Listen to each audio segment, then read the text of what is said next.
भारत और इजरायल सोमवार को अपनी दोस्ती की 32वीं सालगिरह मना रहे हैं। इजरायली राजदूत नोर गिलोन ने इस मौके पर ट्वीट किया। उन्होंने लिखा, यह दोस्ती हम नहीं तोड़ेंगे। आज हम इजरायल भारत राजनयिक संबंधों के 32 साल पूरे होने का जश्न मना रहे हैं। इस बात पर यकीन करना मुश्किल है कि हमें भारत इजरायल तीज का जश्न मनाए 2 साल बीत चुके हैं। यह सच है, जब आप आनंद लेते हैं तो समय उड़ जाता है। अतुल्य भारत में रहना और हमारी बढ़ती साझेदारी को बढ़ावा देना वास्तव में फायदेमंद रहा है। आइए जानें कि भारत और इजरायल संबंध कैसे रहे हैं।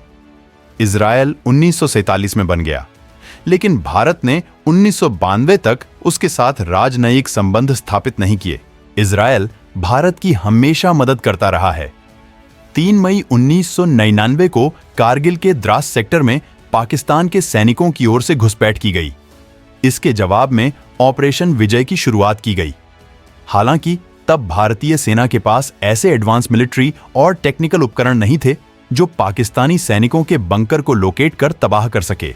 भारत ने दुनिया से मदद मांगी, लेकिन तब परमाणु परीक्षण के कारण प्रतिबंध लगे थे, जिससे कोई मदद नहीं मिली। तब सिर्फ इजरायल भारत की मदद को आगे आया। अमेरिका का सहयोगी होने के बावजूद इजरायल ने भारत को मोर्टार और हथियार दिए। इसके अलावा भारतीय वायुसेना को लेजर गाइडेड मिसाइल दिए। निकोलस ब्लैरेल की किताब a the evolution of India's Israel policy के मुताबिक इजरायल पर अमेरिका और इंटरनेशनल कम्युनिटी की ओर से दबाव था कि वह रक्षा उपकरणों की डिलीवरी में देरी करें, लेकिन इजरायल ने जरूरी हथियारों को समय पर पहुंचाया। इतना ही नहीं, इजरायल ने अपनी मिलिट्री सैटेलाइट के जरिए पाकिस्तानी सेना की स्ट्रैटेजिक लोकेशन की तस्वीरें भी दी। शीत युद्ध के दौरान भारत गुटनिरपेक्ष आंदोलन का नेता रहा।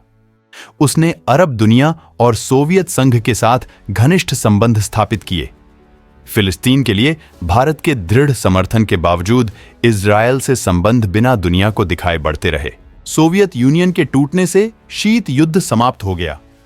भारत को अपनी समाजवादी पहचान छोड़ने के साथ अपनी अर्थव्यवस्था को उदार बनाना पड़ा। इसके अलावा अरब दुनिया में भी इजरायल के प्रति शत्रुता कम हो गई थी। इसे देखते हुए भारत ने इजरायल से औपचारिक संबंध बनाने पर विचार किया। प्रधानमंत्री पीवी नरसिम्हा राव के नेतृत्व में 1992 में भारत ने इजरायल से संबंध जोड़े। भारत ने तेल अवीव में अपना दूतावास खोला। भारत इस दौरान फिलिस्तीनी नेतृत्व को भी इजरायल के साथ संबंधों को लेकर समझाने में कामयाब रहा।